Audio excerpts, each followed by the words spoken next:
Kita kembali lagi menyaksikan Apa Kabar Indonesia Malam. Kalau tadi kita sudah dengarkan 3 narasumber sebelumnya berbicara, kita juga akan dengarkan apa kata Mas Bima. Karena pada saat 8 fraksi ini menyuarakan ketidaksetujuannya terhadap pemberlakuan sistem proporsional tertutup, PDIP sepertinya tidak ada juga dengan 8 fraksi lainnya itu. Berarti artinya setuju dengan tertutup, Mas Bima?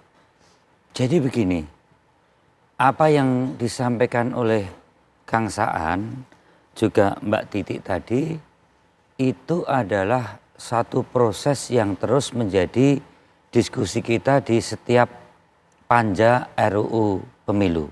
Ya. Itu menjadi satu bahan evaluasi kita juga bagaimana demokrasi yang prosedural itu selalu juga kita hitung bagaimana demokrasi yang substansial.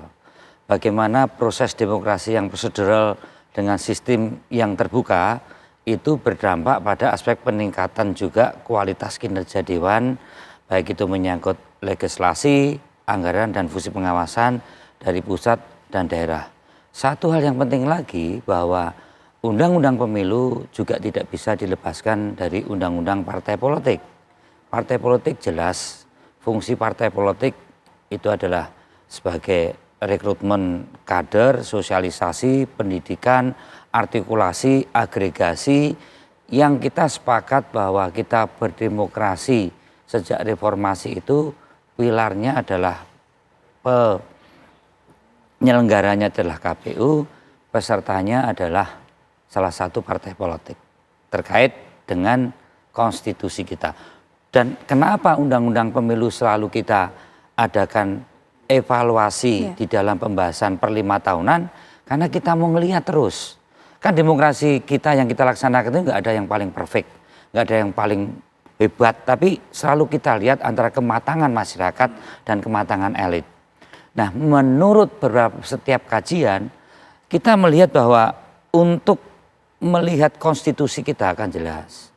Di pasal 22 yang namanya pemilu legislatif itu pesertanya partai politik. Yang namanya pemilu Dewan Perwakilan Daerah pesertanya perorangan. Yang namanya Pilpres, pemilihan presiden dan wakil presiden, pesertanya adalah perorangan yang diusung partai politik. Jadi saya melihat bahwa yang lebih cenderung mendekati kehendak konstitusi terkait dengan pemilu legislatif, di mana sistem pemilu legislatif adalah pesertanya partai politik, ya. Saya katakan bahwa yang cenderung mendekati kehendak konstitusi itu adalah sistem proporsional tertutup. Setiap kali pembahasan pemilu, PDI Perjuangan selalu menyuarakan itu. Supaya apa? Juga argumentasi fungsi partai politik, agregat, artikulator, fraksi, alat kelengkapan. Ini nggak ada voting perorangan. Semua adalah sistem suara kelembagaan, suara fraksi, komisi, alat kelengkapan. Ya. Maka anggota dewan bisa lebih dari 1 kali karena di situ keputusannya bukan subjektivitas tapi institusi gitu. Jadi menurut saya perdebatan Kang Saan dan Mbak Titi ini yang terus-menerus kita kaji, maju atau mundur semua ada plus minusnya ya. Tadi Kang Saan kalau tidak mengenal anggota legislatifnya itu kan pertanggungjawaban antara elektoral pemilih dan yang dipilih kan sulit kan gitu kan. Ya mari kita evaluasi gitu loh.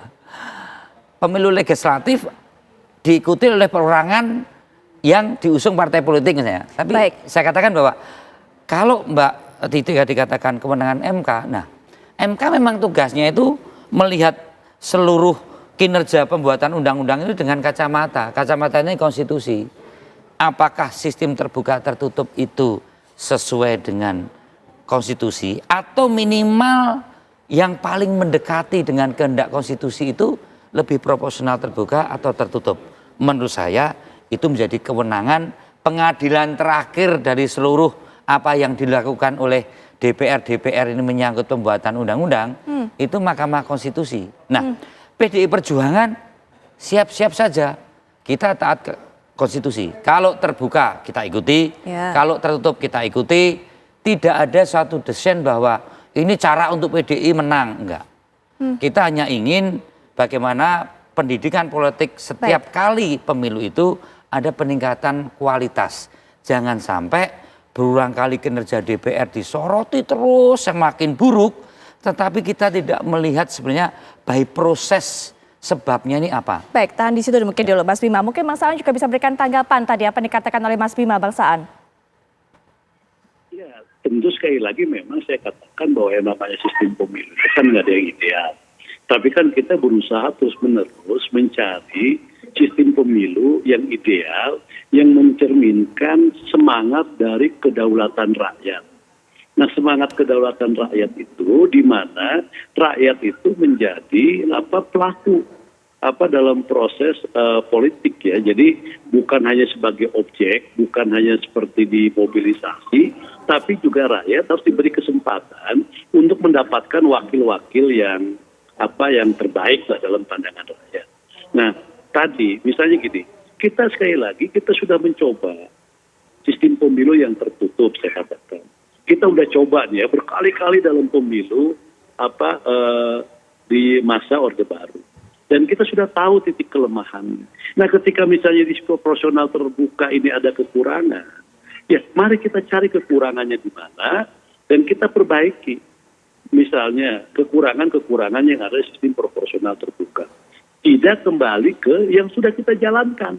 Jadi yang sudah kita jalankan sekian kali pemilu dan kita tahu itu kelemahannya, masa sih kita balik lagi ke situ? Itu satu. Yang kedua, dalam sistem pemilu kan tidak diatur secara eksplisit di dalam Undang-Undang Dasar. Dalam pasal 22 justru pemilu itu juga memilih calon-calon anggota legislatif DPR RI, provinsi, kabupaten, kota kan. Nah, karena itu maka saya selalu sampaikan MK menguji secara prinsip apakah Undang-Undang Pemilu nomor 7 2017 terkait dengan sistem pemilu itu bertentangan nggak dengan Undang-Undang Dasar. Itu satu, kan itu. Nah, karena sistem pemilu itu adalah kewenangan pembuat undang-undang dan secara prinsip tidak bertentangan, bahkan ketika proporsional terbuka itu relevan dengan apa yang diamanatkan Undang-Undang Dasar, maka menurut saya sistem proporsional terbuka ini harus terus kita pertahankan. Baik. Jadi tadi ada representasi partai ada, yang menentukan caleg kan partai juga. Kan nggak ada calon perorangan di luar partai. Saya menjadi caleg, kalau nggak partai nggak calonkan kan nggak bisa juga. Baik. Saya dikasih nomor urut berapapun itu kewenangan partai. Jadi kewenangan partai tetap ada. Partai bisa mencari kader terbaik yang ada di internalnya. Nah, bahwa ada di luar kader dicalonkan, saya rasa semua partai pasti ada. Tapi mayoritas yang dicalonkan oleh partai, baik Nasdem, mungkin juga PDIP semua, itu 80% lebih, bahkan hampir 90% itu adalah kader-kader Partai Nasdem yang dia sudah mengikuti jenjang perkaderan dari awal. Nah, jadi sekali lagi kalau kewenangan partai nggak ada, itu tetap kewenangan partai. Jadi dan kursi yang didapatkan kan kursi partai. Baik. Bedanya kalau sistem proporsional tertutup, kursi yang didapatkan oleh partai dikasihkan kepada nomor urut 1. Berapapun dia dapat perolehan suaranya.